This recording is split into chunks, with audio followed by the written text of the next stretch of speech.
So, good evening. Thank you for joining tonight's class titled Noah and His Generation. The description of the class is, and we're going to talk about, is it my responsibility slash obligation to influence society around me? In other words, I see things that are not the way they're supposed to be. Am I responsible? Do I actually have to do something about it? What does God expect from me?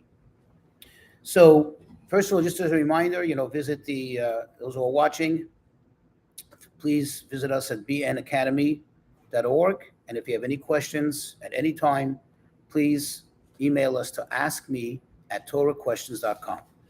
So I ask you to turn in the book of Genesis, chapter 6, verse 9.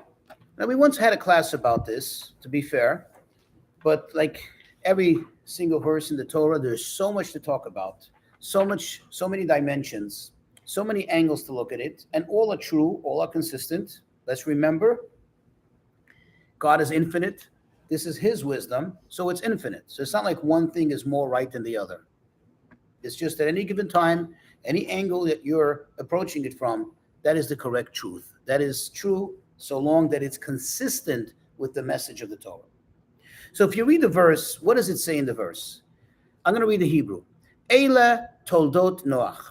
The way he translated it in the book that we have in front of us, this is the history of Noach, or toldot literally means the offspring, the births of Noach. And then it continues to tell us his pedigree. Noach ish tzaddik. Noach was a righteous man. Tamim haya bidoratov. He was flawless in his generations. So he was a righteous and flawless person in his generations. And then it says, Et ha'elokim hitalech Noach. Noach walked with God. Now I ask you a question. If I tell you a history, I say about George Washington, do I have to emphasize that George Washington was president or a great warrior in his generation? I mean, it's obvious. The human being is limited by time and space because we are creatures of God, right? And we're confined to this reality that everything is limited by time and space. Thus, if I'm a general, I can only be a general in my time. If I'm a warrior, I can only be a warrior in my time. If I'm a righteous person, I can only be a righteous person in my time. It's so obvious. I cannot be a righteous person in the Roman era. I didn't live then, right? And I'm not can be a righteous person in 100 years from now. Maybe my memory can be, there lingering, but I personally will not be there. So why the need for the Torah to emphasize that he was a righteous, flawless person in his generations? Now, we did speak about it, to be fair. We once had a class on it in this series. And perhaps it would be worth even talking about it again. But I want to focus on something astounding and a tremendous lesson that the Torah is teaching to each and every one of us. Essentially, we're all B'nai Noah. We're all descendants of Noah. Since all of humanity that exists today are descendants of his three sons and daughter-in-laws. There's no other way about it. And therefore, we're all his descendants. Even if somebody is born Jewish, still we're descendants. We even know from which line we come from. So whatever happens to Noah, whatever Hashem says about Noah, is a message to all of us. It's telling us something, especially when the Torah makes an emphasis, when it writes an extra word, when it makes an extra innuendo. That is telling us something. That's not just there for superfluous information. Now, there's something very, very interesting about Noah. When we think of this episode in the Torah, when we think about this chapter in history, what comes to mind? How would you call it? Perhaps, I'm asking if you would agree. I believe you will. The flood, the great flood, or the destruction of the world, or the restart. Any of the above is correct and true. That's exactly what happened. But there's something very interesting. And I'm going to read it for you. Very interesting, that appears in a much later part of the Torah, of the Tanakh, that is, of the Bible. And that is a verse in the book of Isaiah, a verse in the book of Isaiah, chapter 54, verse 9. Now, there, the context of what it's talking about is God is telling us through the prophet what's going to be at the end of days, when Mashiach comes, when the final redemption will come, and how there will no longer ever be a destruction. In other words, it will be irreversible. It will be a total and final and absolute redemption. There will never be any going back to difficult times, to calamities, to destruction, and so on. And then he uses this expression, and he says, Ki me Noach zot li, for this is to me like the waters of Noah. Asher nishbati ma'avor me Noach, that there I swore from ever repeating the waters of Noach, od al haaretz, ever again repeating it on the earth, on the universe. Kain nishbati, so too I swear now. God makes a parallel. I swear now, mikzof alayich umigarbach, from ever getting angry at you or ever rebuking you. He's talking to the children of Israel, to the prophet Isaiah. Okay, whatever the context is there, that's not, for discussion for now. But one thing we do see, twice in the verse, how does God refer to this time period? He calls it the waters of Noah. So Noah now is somewhat blamed, responsible for the flood. So it seems.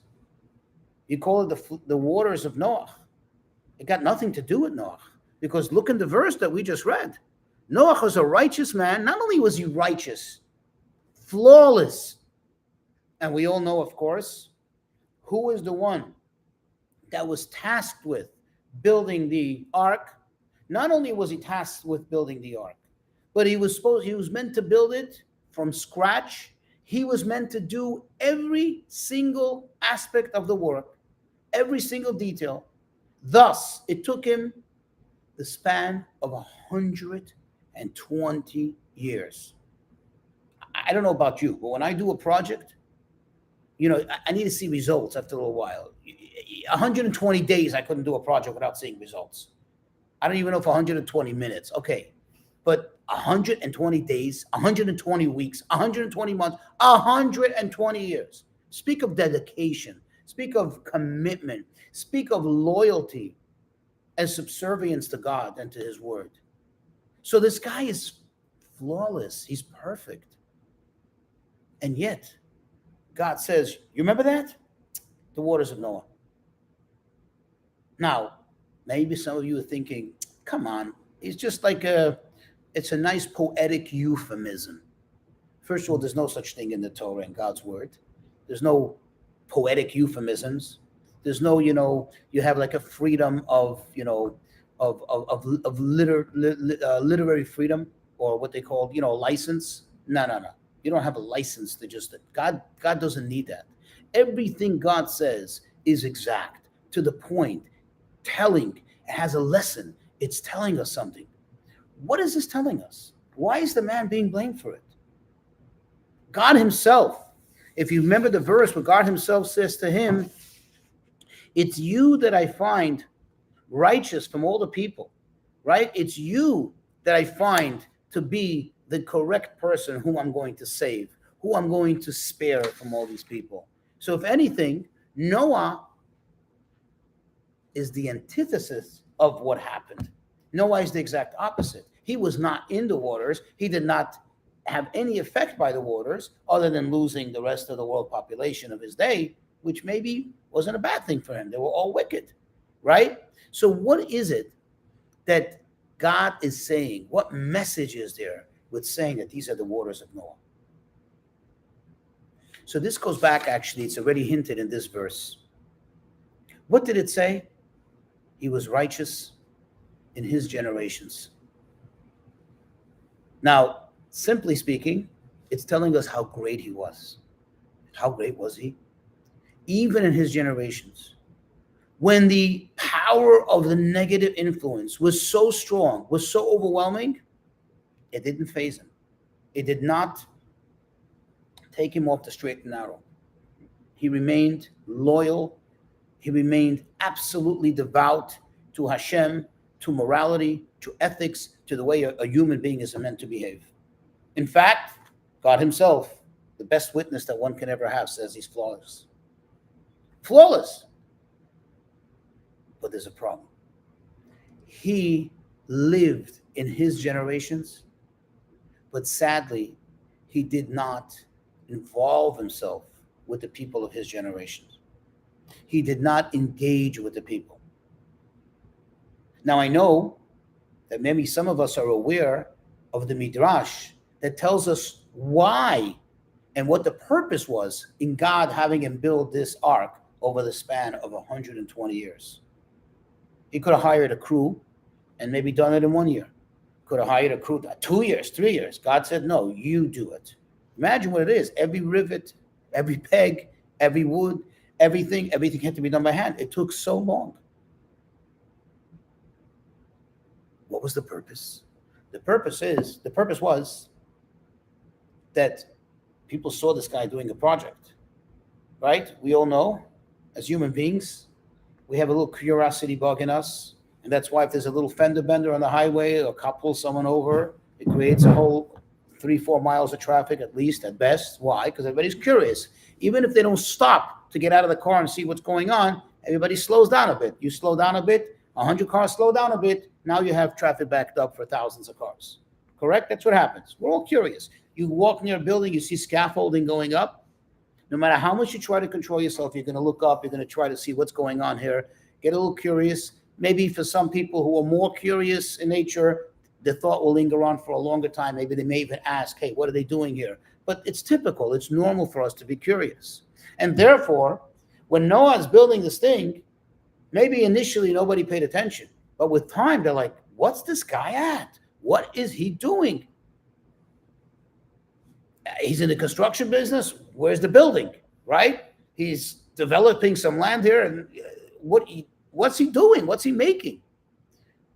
And people were curious. They came over and they asked. And what did he do? He told them. And he said, listen, God spoke to me. I'm sure they all raised their eyebrows. Yeah, sure. But, after a while, maybe it made a better impression of them. A year, 2, 3, 4. The man's still at it.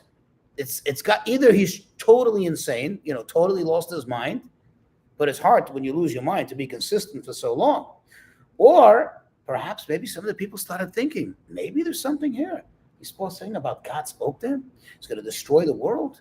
It's imminent. I mean, imminent 120 years is imminent, but I guess in those days when you lived 800, 900 years, 120 years is not so long of a time, period. But in any case, when they asked him, he told them. When they asked him, what's up? What is this all about?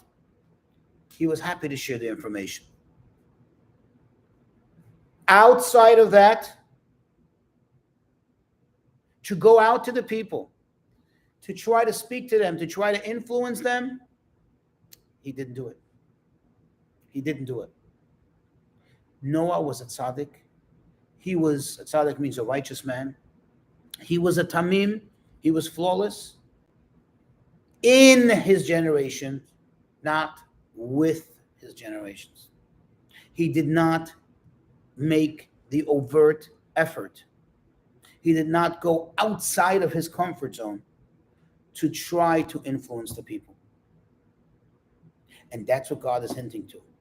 And many, many, many years later, it almost seems like God's rewriting history that everybody knows, because I guess up to that point, everybody calls it Mei HaBabul, the waters of the great flood, or the waters of destruction, which they are, and they're referred to in the Torah as the waters of destruction. But certainly God calls it the waters of Noah, because Noah did not engage himself. He did not involve himself as much as he should have, as much as he could have, with the people of his generation. He did not become an influencer. In fact, his approach, which is not entirely wrong, understand that he wasn't a bad person, but obviously God is not supporting it. And God is telling us that's not the ultimate way. His approach was, because the people are so bad, because the influence is so negative, I need to distance myself. And there's room for that. For example, one of the greatest Jewish scholars and legal authorities and thinkers, philosophers, is Maimonides, Rabbi Moshe ben Maimon, the Rambam. That's the acronym of his name, Maimonides. Great thinker. He lived over 800 years ago. And he wrote one of the most monumental works on Jewish law, covering the entire gamut of Jewish law. Maimonides writes that a person, by nature, is a social being. We all know that. You need to have friends, you need to have a society, you can't live alone. When a person lives alone, and especially when you feel lonely, it could be one of the most catastrophic things, one of the most detrimental things to a person's not only emotional health, even physical health. It can affect you because you're not a person. That's the way God made us. At the same time, however, he says, if one sees that the society that one lives in is detrimental to their spiritual well-being, to their moral well-being, then they have an obligation to find another place to live in. And he says, and if you cannot find another place to live in, he says, then go and live somewhere almost like go find a mountain to live on. In other words, what he's emphasizing is that a person has an obligation to surround themselves with good people, to live in a normal, healthy, moral society. And if you don't, you can't say, well, I'm good, because now you're setting yourself up for failure and for potentially being swept in by everybody. And the truth is, we are influenced by our surroundings. We do get affected by what goes on around us. And that's why we need to be careful that what is around us should be healthy, literally, figuratively, spiritually, morally. It should be a good, healthy environment. So Noah is not totally wrong, but that was his approach to say, you know what, I'm going to live my separate life because I can't, or perhaps won't make the attempt to try to influence the people. It's perhaps in his estimation, which could have been somewhat of a negative one, he estimated that he won't be able to have an effect on the people.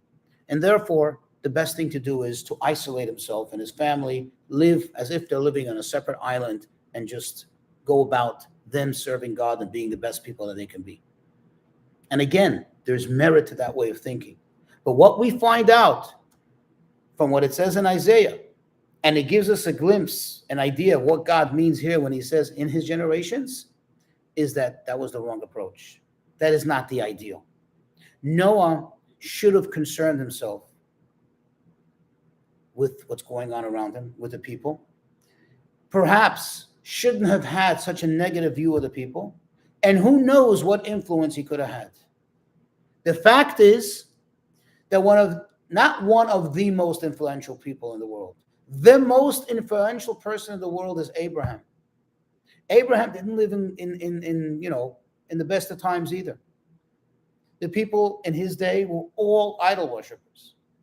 There was hardly anyone that had any whatsoever monotheistic beliefs. No one. The house that he grew up in, the house that Abraham grew up, the education he got, the rearing that he got, was everything but what he later was. But when he became later what he was, what did he do?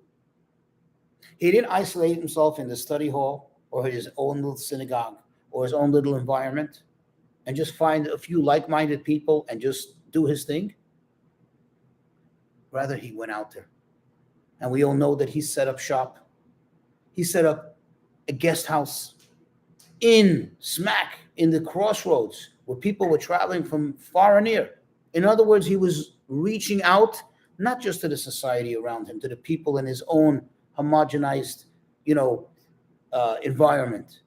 He was reaching out to total strangers. Today, of course, that would perhaps translate into going on social media, going out there on the World Wide Net, right? It's so old-fashioned to say that these days, right? Right? Going out there on the internet, right? That's what Abraham did. And look at the influence that Abraham had on the world lingers on till today. Even religions that are not, absolutely in line with the way one should believe in God, still all attribute their basic principles to the Abrahamic views and Abrahamic principles, which more or less a lot of them are. Why? Because he did something. He actually went out of his comfort zone, or what would have been his comfort zone. He created a new zone for himself, and that is to go out and to influence people. Of course, this does not mean, this is not a call for everybody to buy themselves a little, amplifier and a microphone and stand in a street corner and scream. For that, they have, very well-equipped trucks with red lights on top and, with special jackets that have Velcro and things like that.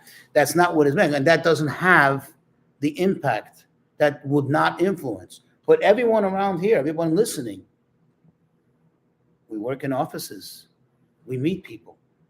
We come in contact with people, whether it's in the supermarket, whether it's in the street, whether it's pumping gas, whether it's charging our car, whatever one does, there's no way that you don't come in contact with people. I mean, many of us have, various social media platforms where we know people. Maybe they're not, best of friends, but we certainly have an ability to influence them. It doesn't mean that you have to start to preach, because people don't like that. When it's overt and it's obvious, people don't take well to it. But when you share things, and we all tend to share things, I know I share things in the WhatsApp, I make it a point that whenever I have something that's really inspiring, I share it with as many people. Yeah, and a lot of times I gauge and I think, who would I, who would really benefit from it, or who will take well to it? Not everything. In other words, there are times when something can be inspiring to you, but knowing the person at the receiving end, or potentially at the receiving end, and then that they would not take well to it, that they may not become positively influenced by it, or perhaps because they won't take well to it, it may actually turn them against it. Then, of course, one has to use their, own judgment in deciding, no, I won't send it to them. Okay, this is not the right thing to send to them. But as a general approach, God is telling us, make sure that the ills of society don't become named after you. Make sure that the waters of the flood are not called Mei Noach. They don't become called the waters of Noach, because Noach lived there and Noach didn't do what he had to do. That's a very powerful message.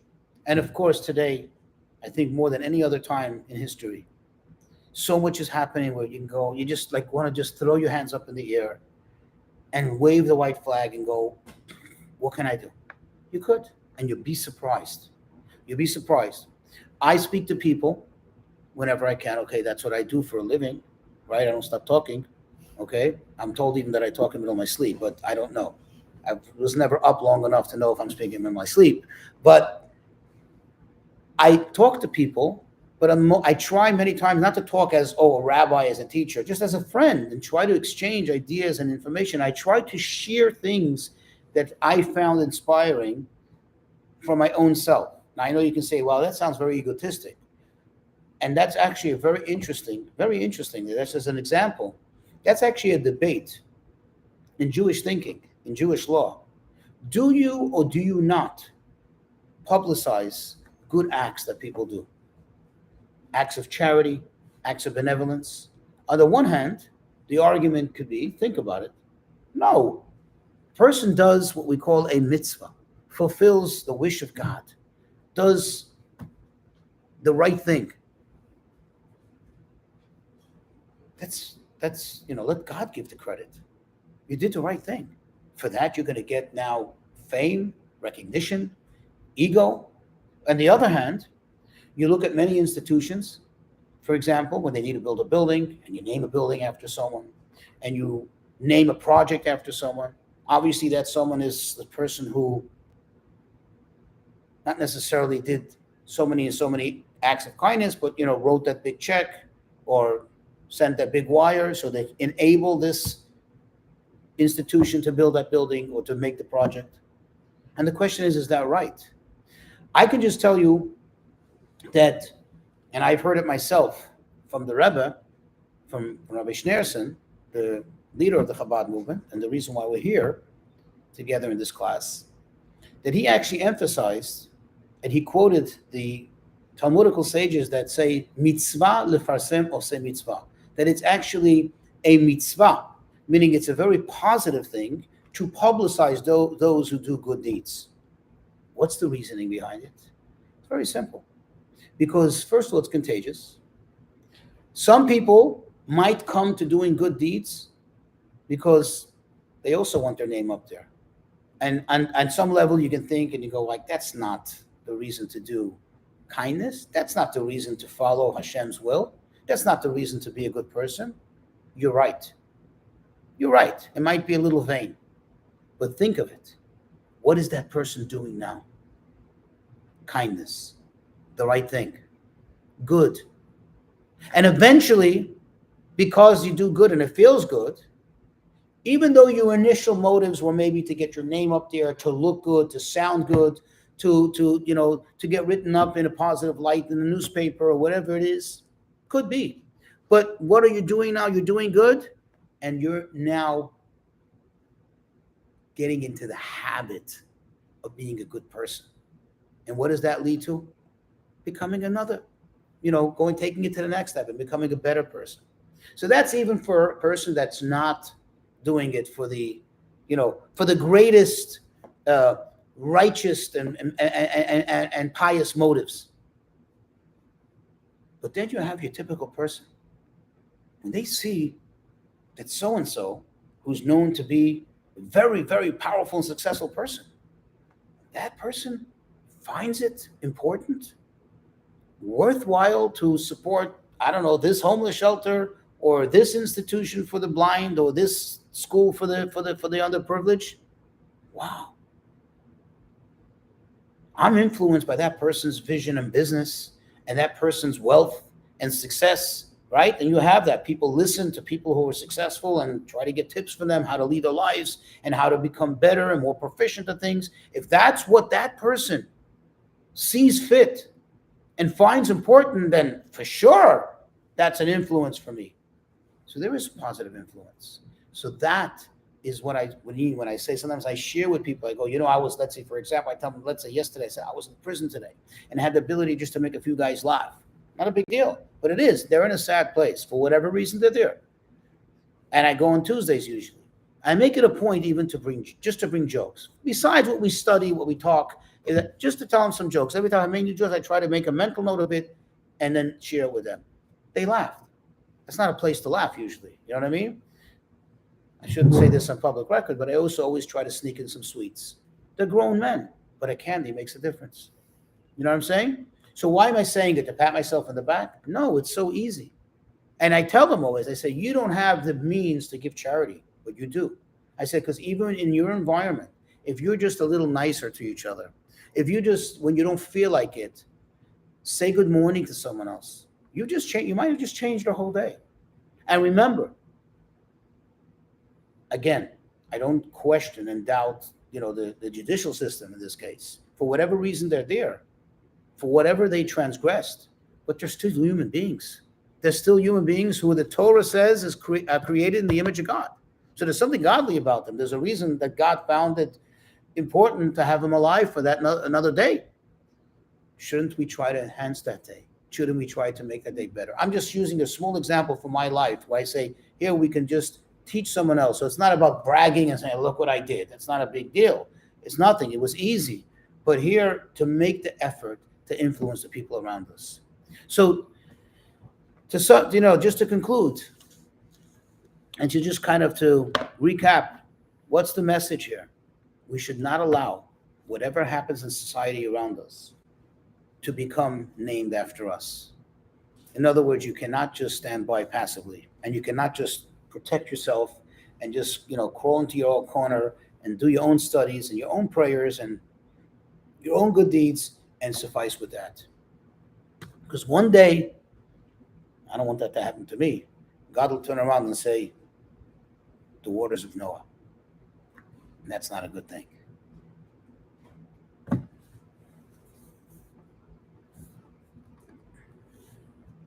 just write end. Mm-hmm. And what do I do? Edit.